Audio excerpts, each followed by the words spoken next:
आज मैं श्रीमद् भागवत महापुराण के तृतीय स्कंद के 23वां अध्याय कर्दम और देवहूति का विवाह पढ़ने जा रही हूँ। कृपया आप लोग इसे अवश्य श्रवण करेंगे और अच्छा लगे तो लाइक ज़रूर करिएगा, नए हैं तो सब्सक्राइब जरूर करेंगे। तो आइए सुनते हैं, पढ़ते हैं। श्री मैत्रेय। ओम नमो भगवते वासुदेवाय।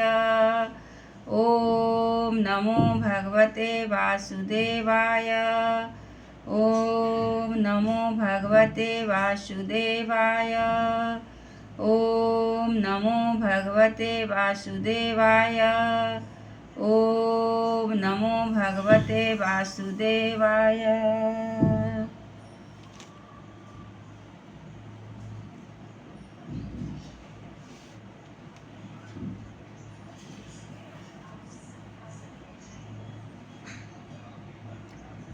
श्री मैत्रेय जी ने कहा, विदुर जी, माता पिता के चले जाने पर पति के अभिप्राय को समझ लेने में कुशल साध्वी देवहूति कर्दम जी की प्रतिदिन प्रेम पूर्वक सेवा करने लगी। ठीक उसी तरह जैसे श्री पार्वती जी भगवान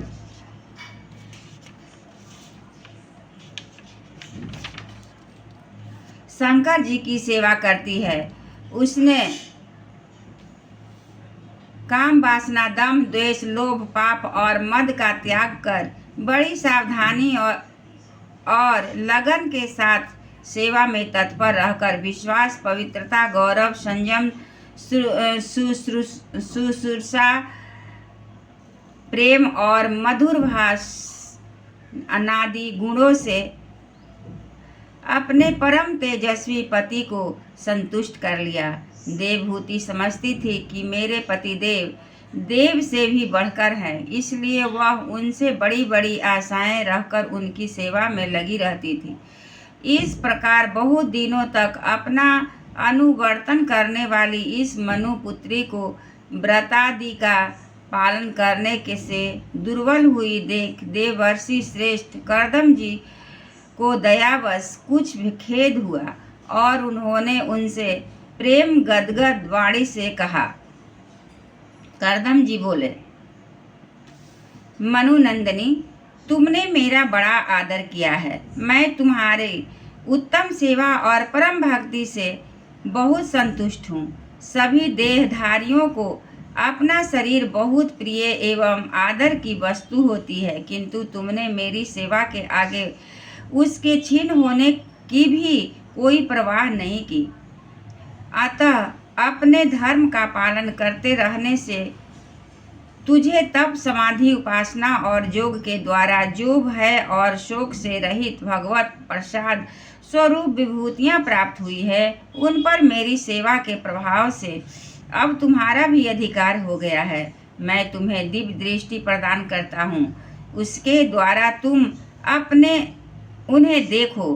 अन्य जितने भी भोग हैं वे तो भगवान श्री हरि के भ्रिकुटी विलास मात्र से नष्ट हो जाते हैं, अतः वे उनके आगे कुछ भी नहीं है। तुम मेरी सेवा से भी कृतार्थ हो गई हो। अपने पतिव्रत धर्म का पालन करने से तुम्हें ये दिव्य भोग प्राप्त हुए हैं। तुम इन्हें भोग सकती हो। हम राजा हैं, हमें सब कुछ सुलभ है। इस प्रकार जो अभिमान करता आदि विकार है, उनके रहते हुए मनुष्यों को इन दिव्य भोगों की प्राप्ति होनी कठिन है। कर्दम जी के इस प्रकार कहने से अपने पति देव को संपूर्ण योग माया और विद्याओं में कुशल जानकर उस अबला की सारी चिंता जाती रही। इसका मुख किंचित संकोच भरी चितवन और मधुर मुस्कान से खिल उठा और वह विनय एवं प्रेम से गदगद वाणी से इस प्रकार कहने लगी। देवहूति ने कहा, द्विज श्रेष्ठ स्वामिन, मैं यह जानती हूँ कि कभी निष्फल न होने वाली योग शक्ति और त्रिगुणा आत्मिका माया पर अधिकार रखने वाले आपको ये सब ऐश्वर्य प्राप्त है, किंतु प्रभु, आपने विवाह के समय जो प्रतिज्ञा की थी कि गर्भाधान होने तक मैं तुम्हारे साथ गृहस्थ सुख का उपभोग करूँगा, उसकी अब पूर्ति होनी चाहिए, क्योंकि श्रेष्ठ पति के द्वारा संतान प्राप्त होना पतिव्रता स्त्री के लिए महान लाभ है। हम दोनों के समागम से के लिए शास्त्र के अनुसार जो कर्तव्य हो उसका आप उपदेश दीजिए, और उबटन गंध भोजन आदि उपयोगी सामग्रियां भी जुटा दीजिए, जिससे मिलन की इच्छा से अत्यंत दीन दुर्बल हुआ मेरा यह शरीर आपके संग के योग्य हो जाए, क्योंकि आपकी ही बढ़ाई हुई काम वेदना से मैं पीड़ित हो रही हूँ। स्वामिन, इस कार्य के लिए एक उपयुक्त भवन तैयार हो जाए, इसका भी विचार कीजिए। मैत्रेय जी कहते हैं, विदुर जी, कर्दम मुनि के अपनी प्रिया की इच्छा पूर्ण करने के लिए उसी समय योग से में स्थित होकर एक विमान रचा, जो इच्छा अनुसार सर्वत्र जा सकता था। यह विमान सब प्रकार के इच्छित भोग सुख प्रदान करने वाला, अत्यंत सुंदर, सब प्रकार के रत्नों के से युक्त, सब संपत्तियों की उत्तरोत्तर वृद्धि से संपन्न तथा मणिमय खंभों से सुशोभित था। वह सभी ऋतुओं में सुखदायक तथा, और उसमें जहाँ तहाँ सब प्रकार की दिव्य सामग्रियाँ रखी हुई थी, तथा उसे चित्र विचित्र रेशमी झंडियाँ और पताकाओं से खूब सजाया गया था, जिन पर भ्रमरगण मधुर गुंजार कर रहे थे। ऐसे रंग बिरंगे पुष्पों की मालाओं से तथा अनेक प्रकार की सूती और रेशमी वस्त्रों से वह अत्यंत शोभायमान हो रहा था। एक के ऊपर एक बनाए हुए कमरों में अलग अलग रखी हुई शैया, पलंग, पंखे और आसनों के कारण वह बड़ा सुंदर जान पड़ता था। जहाँ तहाँ दीवारों पर हुई शिल्पकार रचना से उनकी अपूर्व शोभा हो रही थी। उसमें पन्ने का फर्श था और बैठने के लिए मूंगे की वेदियां बनाई गई थी। मूंगे की 2 दहलियां थी। उसके द्वारों पर हीरे के किवाड़ भी लगे थे। इंद्रनील मणि के शिखरों पर सोने के कलश रखे हुए थे। उसकी हीरे की दीवारों में बढ़िया लाल जड़े हुए थे,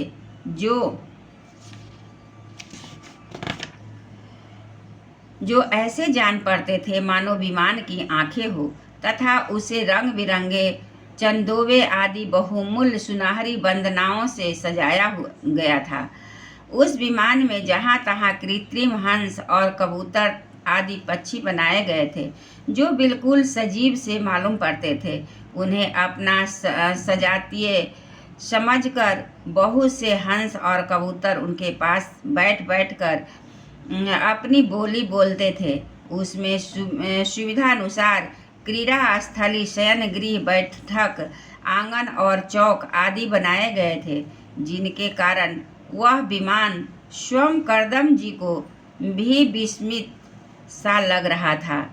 ऐसे सुंदर घर को भी जब देवहूति ने बहुत प्रसन्न चित्त से नहीं देखा, तो सबके आंतरिक भाव को परख लेने वाले कर्दम जी ने स्वयं ही कहा, भीरू, तुम इस बिंदु सरोवर में स्नान करके विमान पर चढ़ जाओ।